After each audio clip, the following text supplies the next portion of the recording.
பெண்கள் பாதுகாப்பை ரொம்ப ஸ்ட்ரிக்டா வச்சிருப்பேன். போதைப் பொருள் கலாச்சாரம் அதை கண்ட்ரோல் பண்றதுக்கு என்னென்ன ஸ்டெப்ஸ் எடுக்கணும், என்னென்ன முயற்சிகள் எடுக்கணும், இன்னிலிருந்து அதை நான் எடுப்பேன். நம்ம பசங்களை அதுல இருந்து காப்பாற்ற வேண்டியது நம்ம அரசனுடைய பொறுப்பு. அதே மாதிரி சட்டம் ஒழுங்கு எல்லாருக்குமான பாதுகாப்பை நான் உறுதிப்படுத்துவேன். என்ன அவமானப்படுத்துறவங்களாகவே இருந்தாலும், என்ன கஷ்டப்படுத்துறவங்களாகவே இருந்தாலும், அவங்களும் என் மக்கள் தானே.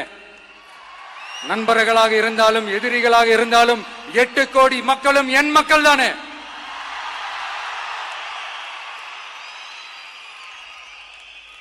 அது மாதிரி இந்த அடிப்படை விஷயங்கள், கல்வி, ரேஷன், மருத்துவம், குடிநீர், சாலை வசதி, பஸ் வசதி, இந்த மாதிரி விஷயங்கள்ல தான் என்னுடைய முதல் கவனம் செலுத்தணும்னு எனக்கு தோணுது. நான் முன்னாடியே சொன்ன மாதிரி மக்கள் பணத்துல இருந்து ஒரு பைசா கூட நான் தொட மாட்டேன். எனக்கு அது அவசியமும் இல்லை. அது உங்களுக்கு நல்லாவே தெரியும். இந்த விஜய் தப்பு பண்ண மாட்டான், தப்பு பண்ணவும் விட மாட்டான்.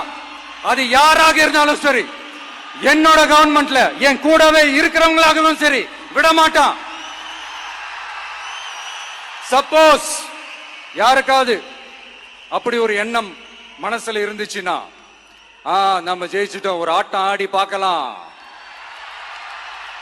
அப்படின்ற எண்ணம் யாருக்காவது இருந்துச்சுன்னா இப்பவே இந்த நிமிஷமே அதை எரேஸ் பண்ணிருங்க.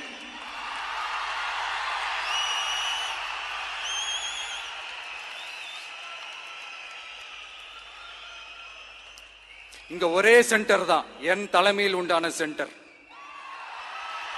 இந்த பக்கம் ஒரு சென்டர், இந்த பக்கம் ஒரு பவர் சென்டர், அங்க ஒரு పవర్ సెంటర్, அதெல்லாம் கிடையவே கிடையாது. இப்பவே சொல்லிடுறேன். అధికారులు మీ సమస్యలను పట్టించుకోవట్లేదా?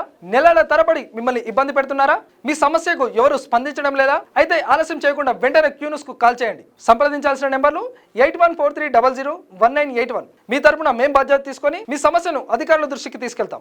పబ్లిక్ వాయిస్, సామాన్యుడి ప్రశ్నాస్త్రం, ప్రతి గురువారం ఉదయం 11 గంటలకు మీ క్యూన్యూస్ లో.